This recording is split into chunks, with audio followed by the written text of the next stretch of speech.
Guys, welcome back to Wide Awake News Radio. I'm Charlie McGrath to host hour number 2. Thank you very much, Smart Scarecrow Gary Hendershot, as always, for Monday's Alternative Energy Hour. If you want to listen to Gary's other program, he does it on Thursday nights, 5 p.m. West, 8 p.m. East. You can find it over on Justin TV. Just type in the Smart Scarecrow, or you can type in Smart Scarecrow on on Google, and it'll take you to his website and lead you to where you can get the show. All right, a couple announcements. First of all, if you're listening and not in the chat, please go to wideawakenews.com, click on the microphone on the right-hand side, and that will take you into the chat room. And, of course, hello to all the Rinse and Oracle Broadcasting listeners who faithfully tune in every single night. A couple things I wanted to say first, actually just one thing. I had a business trip thrown in my lap here very, very abruptly. So I'm not going to be able to host with Eric tomorrow night, nor Wednesday night. Now, I'll be back Thursday for hour number 2, and so I apologize for not giving you guys more notice than that. And as of right now, I'm trying to arrange some guest hosts so we don't have to have rebroadcast on tomorrow and Wednesday. So that is my schedule for the week. I'm doing tonight hour number 1, and then I'm done until hour number 2 on Thursday. And again, I apologize for the inconvenience for anybody who tunes in and I'm not here. But I'm going to do my best to get you a guest host so you don't have to tune in and listen to a rebroadcast. All right, tomorrow night. Now, Eric will be on hour number 1, of course, but I'm trying to. Matt Widener is scheduled to be on tomorrow night, hour number 2. Attorney Matt Widener, for those of you who haven't heard him before, a advocate for the people that have been affected by fraudulent foreclosure, and he's been coming on the program for the last year, giving us updates. And I really, really hope that I can get Eric to interview him in the second hour. Mainly, the reason I don't want to put it off for a week with Matt is because of a deal that was announced today by the Federal Reserve. And I uploaded a video, or I'm uploading a video now that's on this topic. But in the midst of all that we have going on, right, all the hoopla and fear over the fiscal cliff, and trust me, this hoopla and fear is about to be ratcheted up when it comes to the debt ceiling. We already see the talk of $1 trillion coin, the talk of financial Armageddon. We're going to default, and it's going to be the end of the world if we are downgraded, if we don't raise our debt ceiling again. In the midst of all this, and you know, that's letting alone the gun control legislation, the immigration legislation, all the things that are coming fast and furious towards us. How ironic it is in the midst of all this chaos, the Federal Reserve, this quasi shadow government that truly runs this country and arguably runs this world, today came out and announced a binding settlement. Understand this, binding settlement for namely on behalf of the too big to fail institutions for fraudulent foreclosures, for these robo-signing scandals. Now, this binding settlement, they wash their hands of it. No longer are they going to have to worry about, you know, us peasants who are thrown out of our homes suing them because this binding settlement from on high, from the Federal Reserve, wipes the slate clean for these same criminals who brought us to the financial brink that we are on right now. Now, it's ironic. It's not ironic. It goes to prove who truly runs the government and what these power elite, namely the folks at the Federal Reserve and these too big to fail institutions that make up the ownership of the Federal Reserve, feel about the people of this country and representative government in general. They don't need representative government is for gay marriage, all right? Representative government is for social issues. It isn't for important things. This is why banking institutions don't have to worry about representative government. If they did, they would be like the folks in Iceland. They'd be sitting in prison right now. So a $3 billion binding settlement the Federal Reserve announces. But it was just last Friday that Elijah Cummings, he's the ranking member of the House Committee on Oversight and Government Reform, this body of government, right, that is allegedly made up of the people, for the people, Elijah Cummings, a feather in his cap for demanding that the Federal Reserve not come out with this announcement. until the House Committee on Oversight and Government Reform had an opportunity to look at the settlement to see how this money's coming in, who is it going to go to, and most importantly, how are the people that have been affected and will be affected by fraudulent foreclosure will be dealt with in the future. Now, he, along with the rest of the members of the committee, sent a letter to Ben Bernanke before this deal was announced last week and said, do not release this information before we have a chance to look at it. Do not release this binding information, this binding settlement, until a body of representative government had an opportunity to look at it and understand it. What happened? Ben Bernanke, in the ultimate act of hubris, in the ultimate act of ego, stood up and said, basically, screw you, Elijah Cummings, screw you, representative government, screw you, American people. I'm going to make this deal. I'm going to announce this deal. It's done. And that's exactly what he did. So it's important that even though we're constantly being bombarded with stories coming about the necessity of gun control legislation or fear over the debt ceiling, it's important to look at what's really happening behind the scenes underneath the fluff, because the raping of this nation continues. It hasn't abated. It's actually accelerated. All right, with that being said, let me bring on our guest before we run out of time in this first segment. Freeman Burt from Colorado. How are you, my friend? Hi there, bud. How are you? I'm pretty good. Sounds like you don't like the Federal Reserve. I love them. They're great. They're great for the program, I guess. It gives us something to talk about ad nauseum. But no, I don't, because it's stolen my nation. It's destroyed representative government, and frankly, I believe it's going to be the downfall of this country. Well, actually, that's a pretty good lead in. I'll say that you were doing a nice lead in for me. Okay, well, I'm glad I could help. Because see, the problem with all these things that have to do with the Federal Reserve and all those things that you were saying, which are true, but the thing is that if we were not something that they could make money off of, then the Federal Reserve would not matter.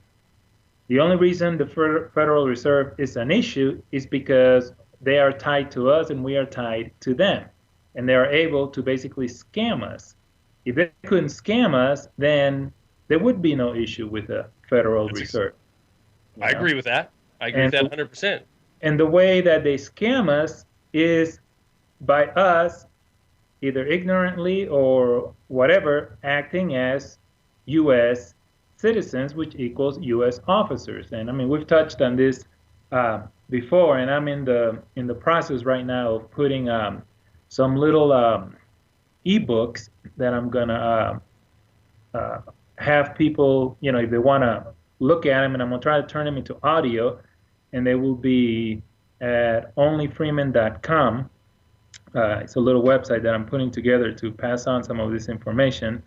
But is it up yet, Bert? Yeah, and then my email is donotconsent83@yahoo.com. But this little website, onlyfreeman.com, and then I have, of course, my YouTube channel, also donotconsent83. I'm going to try to put together some information so that people can use even as memorandums of law. Like I just put one in there that has to do with cannabis sativa, because I did the research on it and went through all the statutes, and cannabis sativa is actually not illegal. There's not a single law that makes it illegal, but yet people are going to jail for growing cannabis.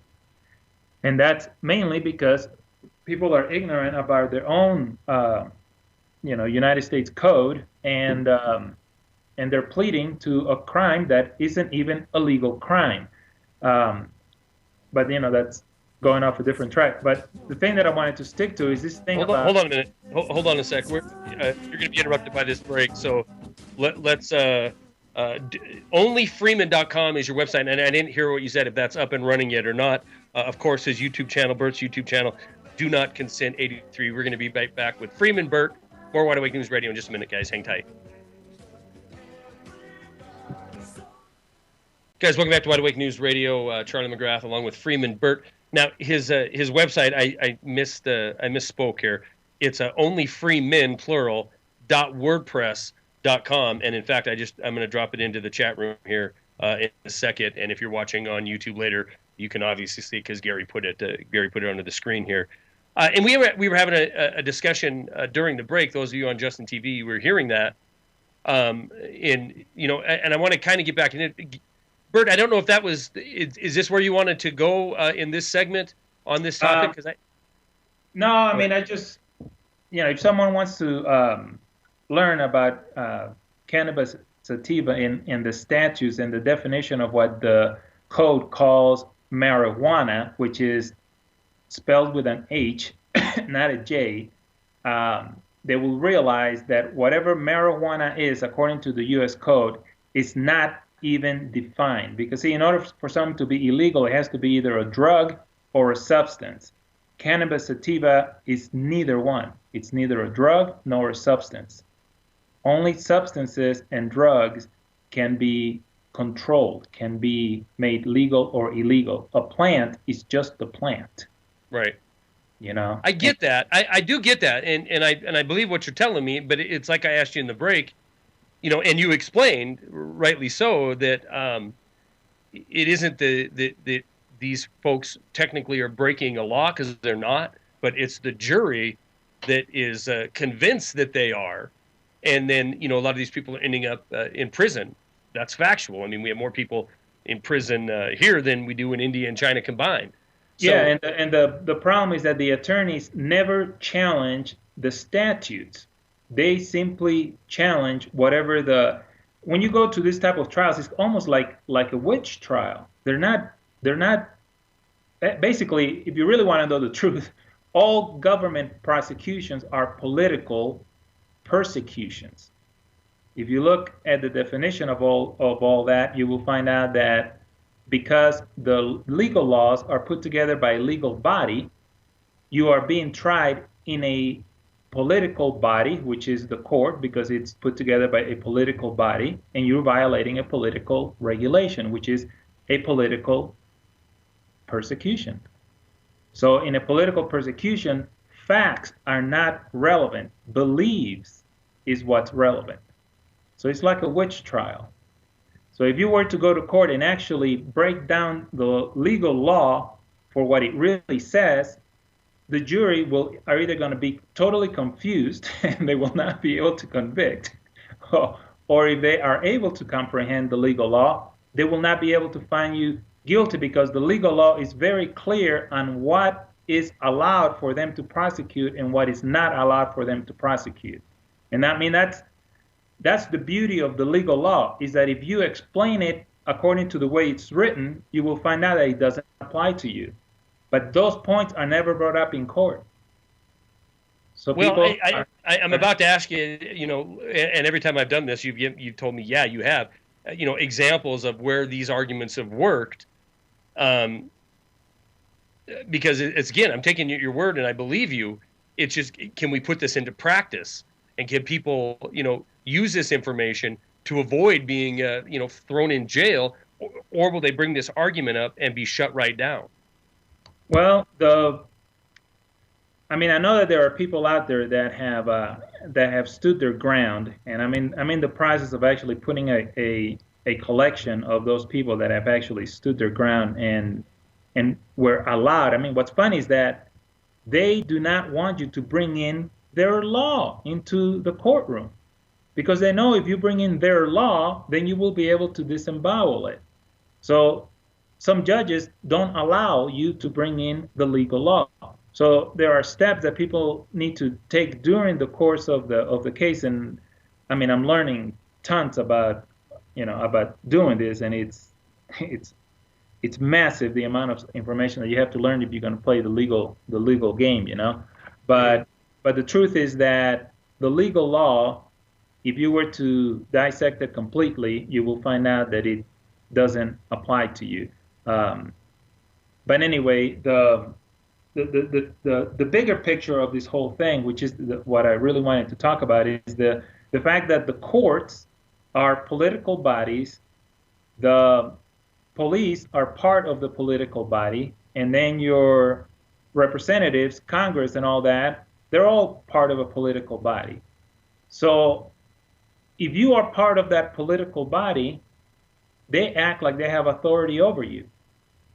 If you are not part of that political body, they technically they have no authority over you, because the legal law of the United States only applies to officers thereof or their property, you know, Hmm. and they get authority over us by us acting like their officers, and that's really what a citizen is.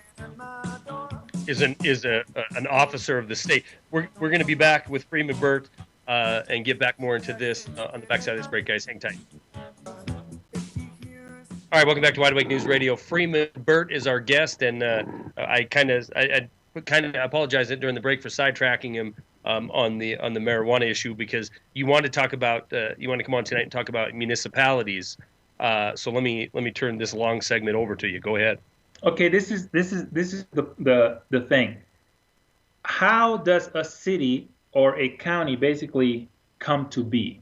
Okay, and let's take a town. Okay, a town is created by investors. Somebody has to invest to be able to create a town or a city, because you got to have roads, you got to have sewer systems, you got to have all these things for people to be able to live in this area, and that takes money. So investors put all this structure together, then people move in and start living in there, start building homes, businesses come in, and then you create a whole economy in this area. Now, those investors have to get paid for their investment. So they have to get their money back, and then they have to get a return on their investment. A municipality, the credit rating for a municipality depends on its effectiveness on collecting taxes and fees, and the base, how big their base is for that tax or those fees. Okay, then all these municipalities, like let's just pick within any state, then they're all represented by the top, either the governor or the secretary of state, and each of those municipalities have votes. Okay, they cast votes, and that's the part that I'm still sorting out. But all these votes are put together all across the country, and these people have the power to affect. For example, recently the president of Citicorp stepped down. I'm sure you know about that. That Right. was a direct effect from the municipalities voting on that guy's job performance and As pay and investors. all that. Yeah, you have the investors that invest in the municipalities, and then the municipalities themselves cast votes for all the funds that are being managed by the top of the state. And like, for example, like Florida is like somewhere between $8 and $9 billion. And those funds include the retirement funds and all kinds of other funds that they have, but it totals to over $8 billion. So you're talking about serious money. Right. And then these investors, okay, they do the same thing in every other country. They go into a country and they invest to develop that country. So when they develop that country, they got to get money, their initial investment back, plus a profit. So the purpose of all these businesses, and it's mostly banks, is to create citizens. Where the citizen is created doesn't matter. The purpose is to create citizens, because citizens can be extorted. You can extort money, wealth, and everything out of them. Sure. Just like growing cattle, like having any farm animal. And that's why the whole world is in fact a giant farm. But it's a farm based on our ignorance and us willing to accept, a bag of something on one hand and then giving back, a bigger bag for whatever it is that we're getting on the other hand. It's a trade-off. And the trade-off is our freedom. And the reason I'm bringing this up is because people in each county needs to, and each town, each city need to start doing research about their particular municipality. Every municipality's got to have a charter. That's where you begin. You begin with the charter. Then from the charter, you start researching the investors. And then you have share owners, and you have corporators, and I mean, there's this whole list of things. But the crucial thing to find out is start looking at the charter of the particular municipality, and you will come to find out that it doesn't apply to you, which means the police force of that chartered corporation cannot touch you without your consent. And that's just the bottom line. Now, of course, like Gary said, if someone is pointing a gun at you, you're not gonna say, "Hey, I'm not in your charter," bam. You don't want to carry on that kind of argument with the police. That's the kind of argument that you would bring in court with your evidence. Right. But we need to start learning about these municipalities that are supposedly governing us. And that's what I'm in the process right now of doing, because actually I have a friend that's getting ready to go to court on a traffic ticket, and we're going to try to bring in some of these facts so that the now, and you've done this before. I mean, not on this municipality or charter argument, but on the law. I know. Well, actually, I did bring in the charter on one case, the TSA case that I was involved with Denver, and I put that into my evidence, and I said, I'm not a member of your body politic, and your charter does not apply to me. I'm not a citizen of your corporation. I don't even live in your corporation, which I don't. I don't live anywhere near the Denver area. And, right. They, I mean, I told you what happened in that case. But spell it out again. Spell it out again, because there's people listening who probably haven't heard that yet. Go ahead. You told them you was not. Well, just quickly, it was just a challenge that we did at the Denver Airbus station. And I don't mean rehash the whole thing, but what happened in court when you said you're not a member of the body politic? Real briefly, Burt challenged TSA, ended up being arrested for it. And then when you went to court later and you said you're not a member of the body politic, I'm really curious to hear how the judge, who works for the body politic. Well, I didn't say it. That was in my paperwork that I turned in. Okay? When I went to court, I said very little. The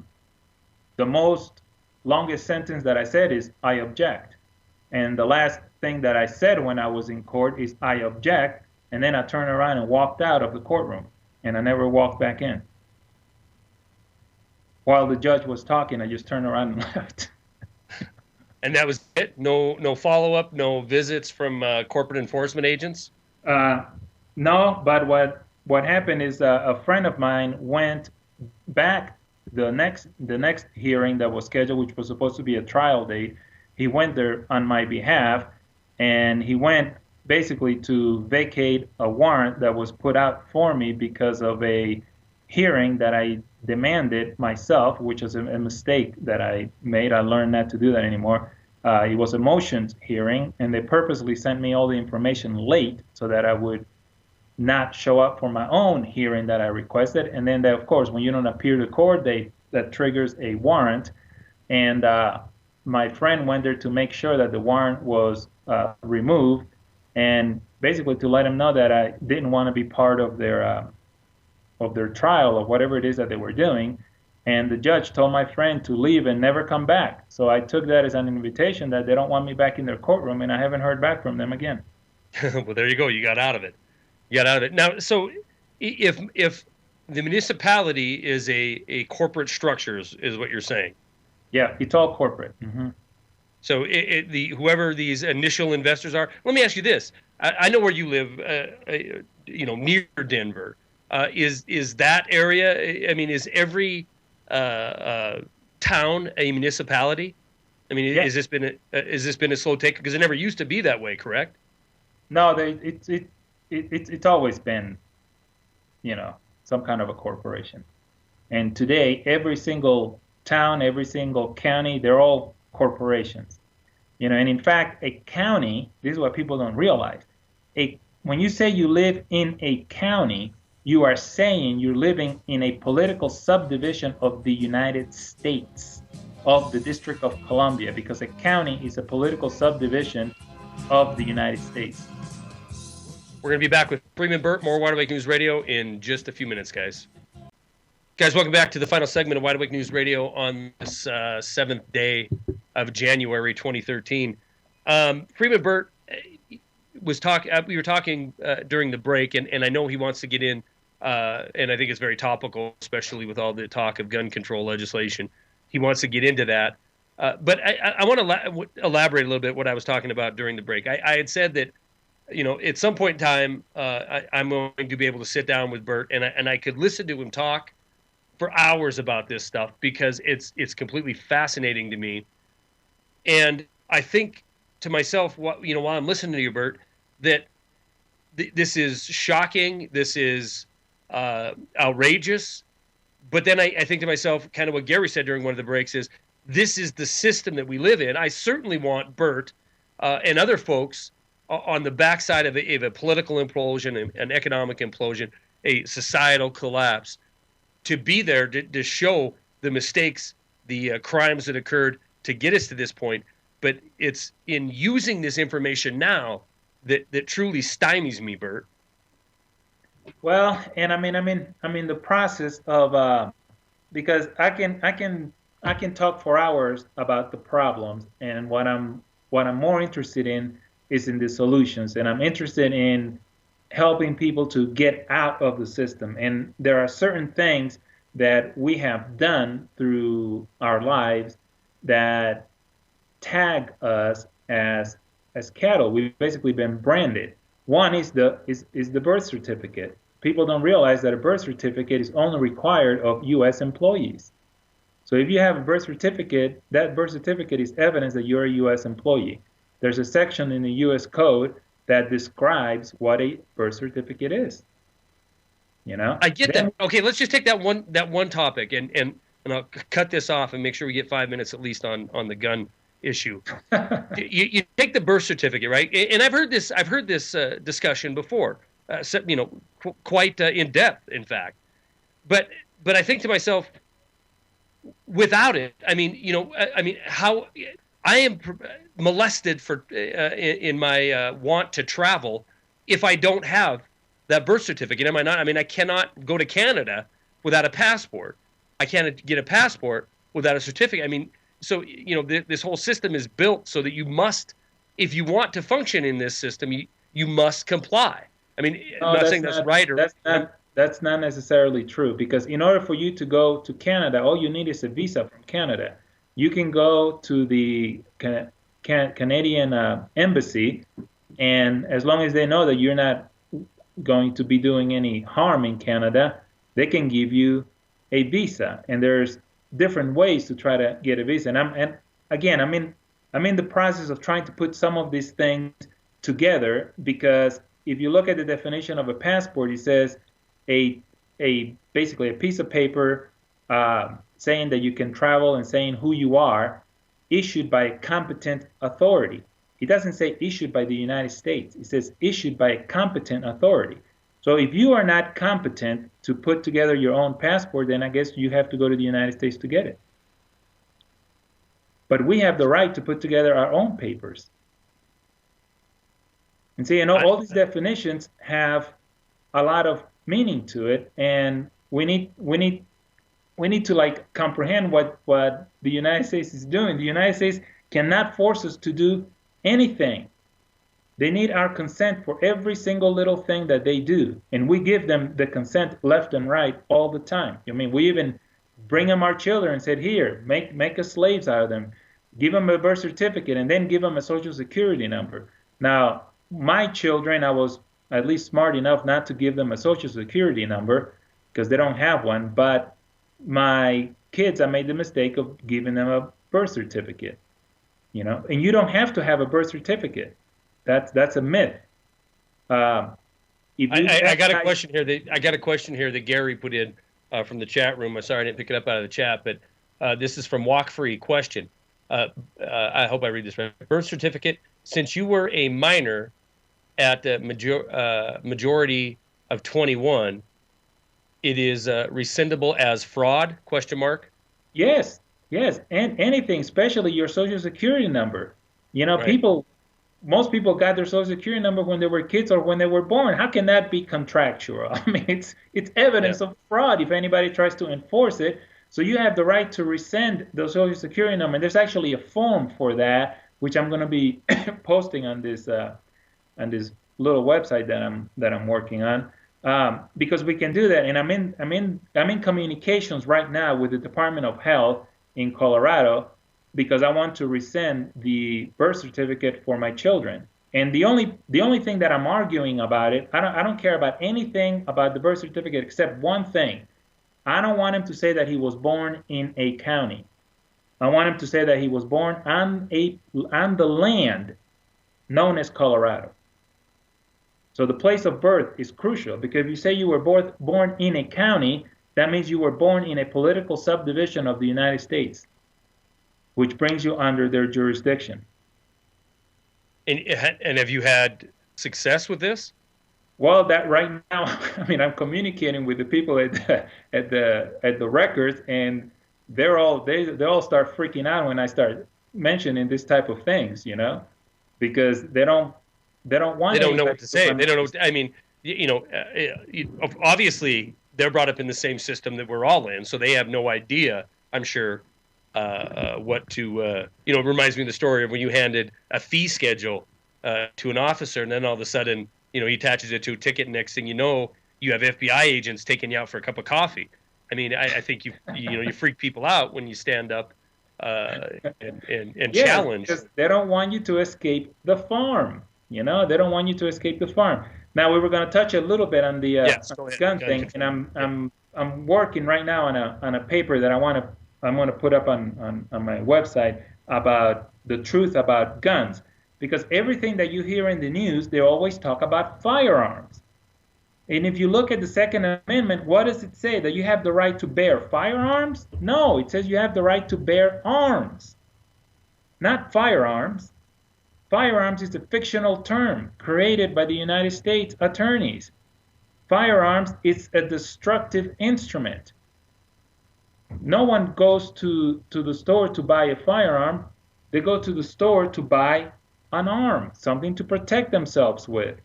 And when you narrow down the definitions of firearms, it all comes down to intent. I can have a couple of grenades, and they are not firearms unless I'm going to use them for destruction and harm. So if there's no intent, it's not a firearm. But it is a firearm if you call it a firearm. And everyone that goes to get a permit for a gun, they sign and check off a piece of paper that says that they're buying a firearm. So they're buying a legal weapon. We don't carry weapons if we don't want to. We carry arms. But if you say you're carrying a weapon, they're not going to argue with you because now you're under their jurisdiction. Okay, I completely understand that approach, but would it work? Would it work in Colorado? First of all, I don't understand where you're getting. In Montana, I don't need a permit. If I want to buy a gun from a friend, I can just buy it from them. I don't need a permit. I don't need to report it. I don't. Now, if I go to buy it new at a retail outlet, I'm going to get the background check. Usually, at this point in time, it's a phone call, and then you get it back. But I don't sign anything as far as getting a permit to carry or to purchase a gun of any sort here. Have you tried? I mean, have you in Colorado? I don't know. I don't know the gun laws there or what they try to enforce upon you. Well, Uh, in Colorado, if you go to buy a gun from a store, they make you fill out, a background check, and then you have to fill out a paper that says basically that you're buying a firearm. So if you buy it privately, then of course there's no paperwork, But then if you get stopped by a cop and you have a gun on you and you didn't register it, then that cop may accuse you of carrying an unregistered weapon. And if you don't know what the difference between a weapon and an arm is, well, you're gonna lose in court. hmm. So these are some of the basic things that people need to know if they're gonna start exercising any of the rights, because when you go to court, they're talking about firearms and weapons, and that's not what you have. You do not have a weapon or a firearm unless you say you do. I mean, this is just the reality of the legal game. Yeah, You know, definitions. everything is Meanings. definition, everything Right. is words. Well, And it's crucial that we understand a little bit about that. We don't, in reality, we don't have to, because what I tell people is time actually froze as far as free people are concerned when the Articles of Confederation was basically put together. Because at that time, all the common law that was accepted up to that point is what is the definition of law. Anything that came after that, which means all the statutory law, has nothing to do with common law. And the same common law of 1776 in that period of time is the same common law that applies today. Which brings up, the Magna Carta and all that type of thing. Well, and so it seems like you're only, I mean, everywhere you turn, you find this kind of destruction of freedom through definition, and the perversion of common law, the actual the suspension of common law. So I mean, you're and we're about to run out of time here, but the notion to get out of this system is it sounds very appealing to myself and I'm sure many others. I guess the question is, how do you do this and still function in the system that we have? And you're not going to be able to answer that. But well, it's a long process, because I have people contacting me all the time, and I'm telling them, you need to learn first of all about who you are before you start challenging the system in ways that you don't know how to defend yourself. So you have to learn, and there's not that much to learn. It's more what you have to unlearn that is in the way. And once you know that you are free, everything else begins to make sense. Freeman, Burt, thank you very much for coming on here and depressing me thoroughly, and getting my mind working on these terms of definition. Always interesting to come on. And now I'm going to give your website out again. It's only Freeman, plural, only Freeman, MEN.wordpress.com. I'm glad you got this going. You can look there for continued information. Of course, your YouTube channel, Do Not Consent 83. And again, guys, I apologize. I don't know the lineup for the next 2 days. I'm going to do my best, and Karen will as well, to ensure that we have live broadcasts rather than repeats. And I'll see you guys back here again on Thursday. Enjoy Jeff Rinsky's. He's coming up next. Have a good night. Peace. Peace.